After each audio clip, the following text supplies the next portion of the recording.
ഇടുക്കി അടിമാലിയിൽ ഉണ്ടായ മണ്ണിടിച്ചിലിൽ വിറങ്ങലിച്ച് നിൽക്കുമ്പോഴും മനുഷ്യജീവനുകൾക്ക് അപകടം സംഭവിക്കാത്തതിന്റെ ആശ്വാസത്തിലാണ് പ്രദേശവാസികൾ. മണ്ണിടിച്ചിൽ സാധ്യത മുന്നിൽ കണ്ട് ലക്ഷം വീട് പ്രദേശത്തു നിന്നും കുടുംബങ്ങളെ മാറ്റിപ്പാർപ്പിച്ചതിനാൽ വലിയ ദുരന്തമാണ് ഒഴിവായത്.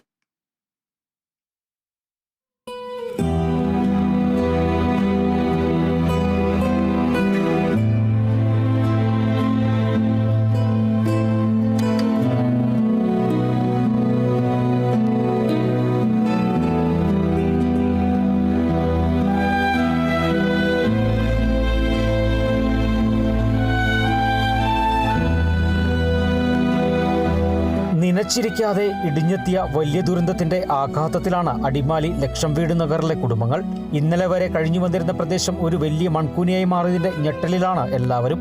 എങ്കിലും മണ്ണിടിച്ചിൽ സാധ്യത മുമ്പിൽ കണ്ട് പ്രദേശത്തെ കുടുംബങ്ങളെ ഇന്നലെ തന്നെ സുരക്ഷിതയിടത്തേക്ക് മാറ്റിപ്പാർപ്പിച്ചതിനാൽ കൂടുതൽ മനുഷ്യജീവനുകൾക്ക് അപകടം സംഭവിക്കാത്തതിന്റെ ആശ്വാസം പ്രദേശവാസികളുടെ മുഖങ്ങളിലുണ്ട്. തീരാനോവായി ഒരാളുടെ ജീവൻ നഷ്ടമാവുകയും ചെയ്തു. അടിമാലി സർക്കാർ ഹൈസ്കൂളിൽ ക്രമീകരിച്ചിരുന്ന ദുരിതാശ്വാസ ക്യാമ്പിലേക്കായിരുന്നു കുടുംബങ്ങളെ മാറ്റിപ്പാർപ്പിച്ചത്. മണ്ണിടിച്ചിലിൽ നിരവധി വളർത്തുമൃഗങ്ങൾക്ക് ജീവൻ നഷ്ടപ്പെട്ടു.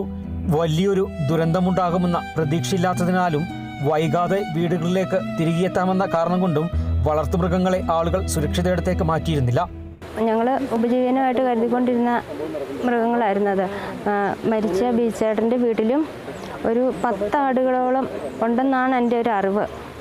ഞങ്ങളുടെ വീട്ടിലാണെങ്കിൽ വളർത്തുമൃഗങ്ങളുണ്ടായിരുന്നു. ഞങ്ങളിങ്ങനെ പെട്ടെന്ന് ഇങ്ങനെ മാറാൻ പറഞ്ഞു കഴിഞ്ഞപ്പോൾ ഞങ്ങൾക്ക് അതിനുള്ള സാഹചര്യം ഉണ്ടായിരുന്നില്ലായിരുന്നു. ജീവൻ തിരികെ ലഭിച്ചെങ്കിലും മണ്ണിടിച്ചിലിൽ വീടുകൾ നഷ്ടമായ കുടുംബങ്ങൾ സാധാരണ ജീവിതം തിരികെ പിടിക്കണമെങ്കിൽ ദിവസങ്ങൾ വേണ്ടി വന്നേക്കാം. വീട്ടുസാധനങ്ങളും വസ്ത്രങ്ങളും രേഖകളുമൊക്കെ മണ്ണിനടിയിൽ പുതഞ്ഞുപോയി. ഒരു മനുഷ്യായുസിൽ അധ്വാനിച്ചുണ്ടാക്കിയതെല്ലാം മൺകൂന ഒപ്പിയെടുത്തു. എങ്കിലും ദുരന്തമുണ്ടാകും മുമ്പേ സുരക്ഷിതയിടത്തേക്ക് മാറാനായതിന്റെ ആശ്വാസത്തിൽ പരസ്പരം ആശ്വസിപ്പിച്ചും ഉറ്റവരെ ചേർത്ത് നിർത്തിയും നൊമ്പരം ഉള്ളിലൊതുക്കുകയാണ് കുടുംബങ്ങൾ.